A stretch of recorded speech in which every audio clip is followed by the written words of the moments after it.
Do you know that only 6% of South Africans can afford to retire? Are you part of that 6%? If not, I want you to watch this video because I'm going to give you the ultimate retirement strategy for South Africans.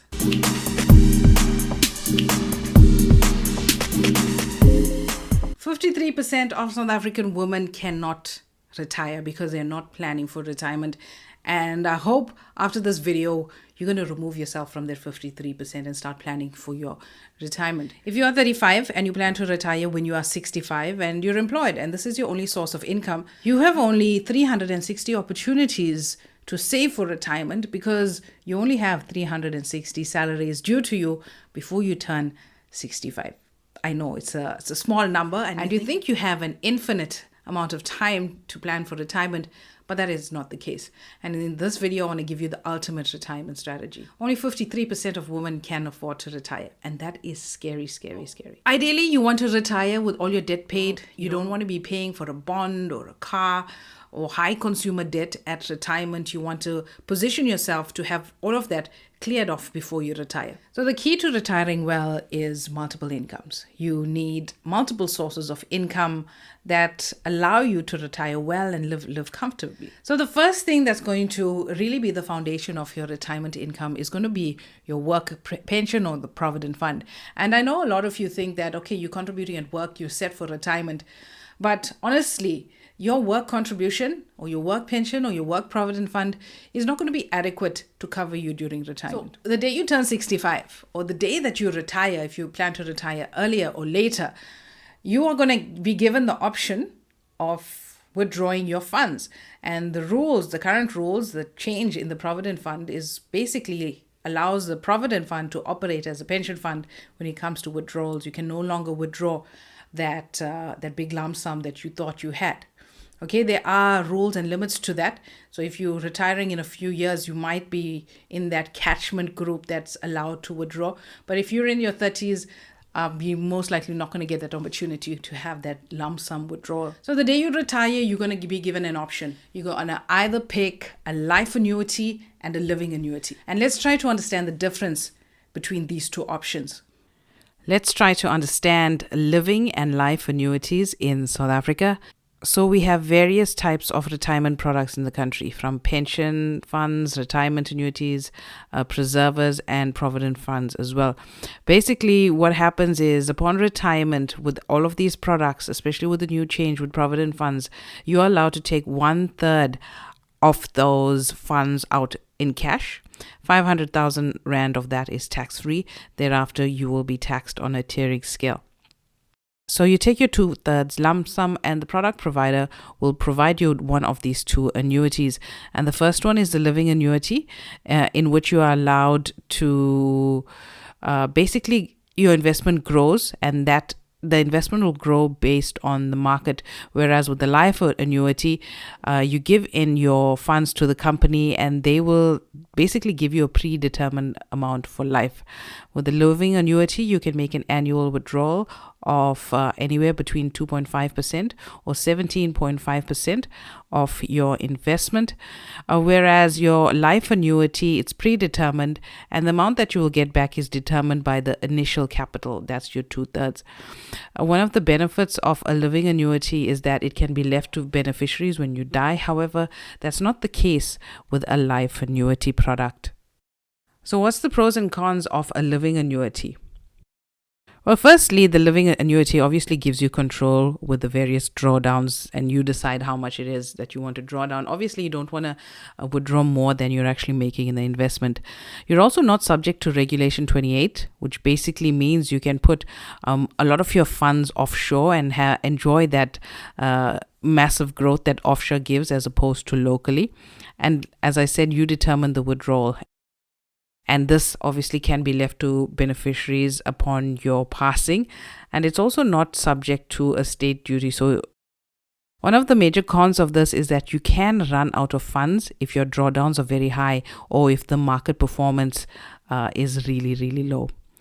So with life annuities, if we look at the pros and cons of this product, firstly, with the life annuity, like we said, the income is guaranteed for life, and it can either be on your life or your spouse's life as well. So obviously, if it's a joint life, the payouts will be a lot less, and it pays you until death. So you don't have to worry about funds running out, although it will be a lesser sum than with a living annuity, but at least you will get something. So your withdrawals, you don't have to worry about what you're going to get paid. You know everything up front when it comes to a life annuity.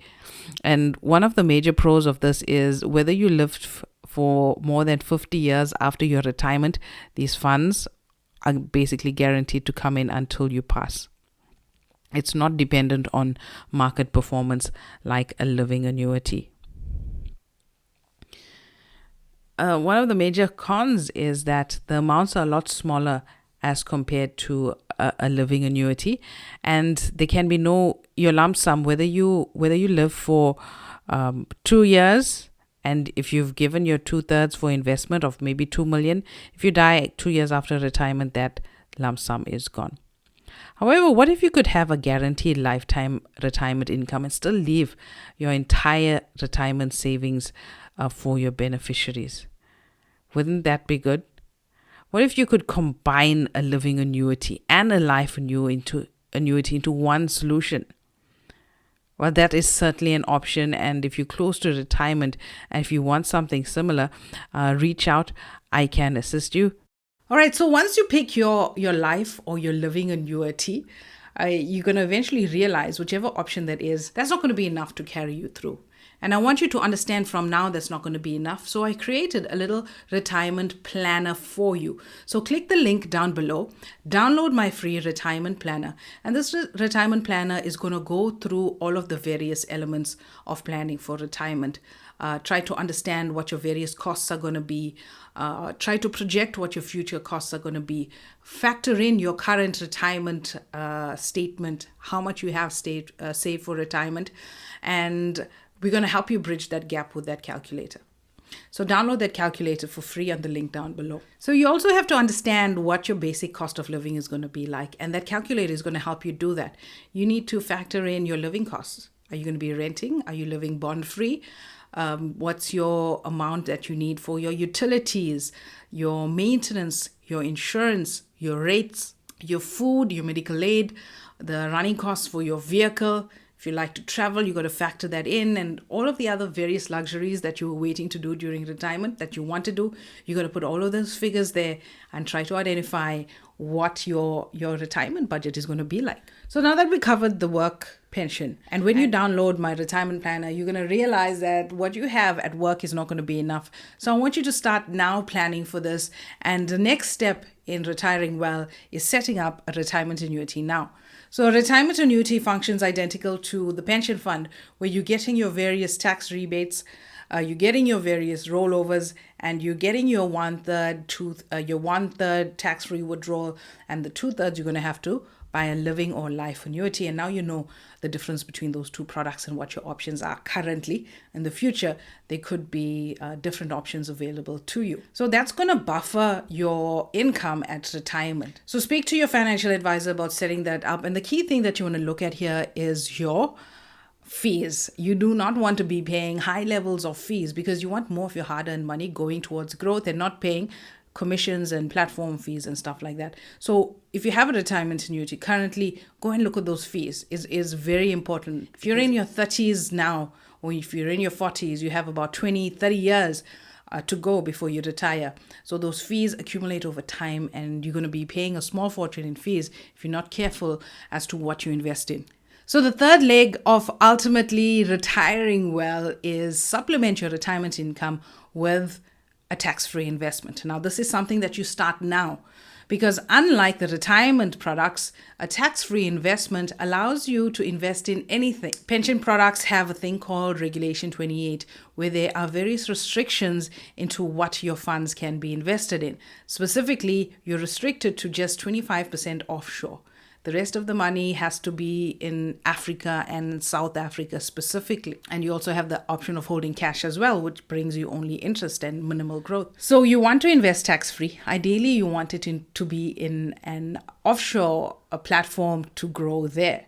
And now if you're in a tax-free banking product, you're going to collect your interest. But if you're investing in offshore a tax-free unit trust, you're going to have some great options, low-cost options into investing overseas with some real good growth that you might not be exposed to in South Africa. And whatever growth that you enjoy in a tax-free investment, you pay zero taxes on. So ideally, you want to be withdrawing maximum from your tax-free.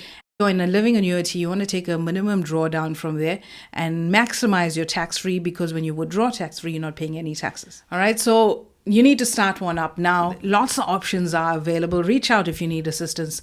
The link is down below. The fourth thing that's going to boost you during retirement is cryptocurrency. Now, there's a lot of uncertainty on cryptocurrency, the various regulations and taxations in South Africa. A lot of scams are happening, and you'll find the biggest scams in the world coming out of South Africa in the form of various cryptocurrency scams. So be very careful about this. Ideally, you want to buy the crypto on a legal platform and hold it. There are various other options, and in the future, because it's such a new concept, you'll find traditional providers and investment companies offering interest on the crypto that you're holding. Okay, these products are slowly becoming more accessible to South Africans, so look at those options as well. So for me, I plan to invest in low-cost crypto with the hope that it would increase. So I'm not banking on crypto. It's not my entire retirement strategy. It's just a small fraction of it. And if it really does take off, like the pundits say it's going to do, it's just going to help me live much nicer during retirement. If it doesn't, I still have other parts of retirement income that's going to feed me during retirement. So that's part one of the ultimate retirement strategy. So join me in my next video. We're going to give you 3 more options that you need to start now to build up to a really nice retirement. Join me in video 2. And don't forget to download your free retirement planner in the link below.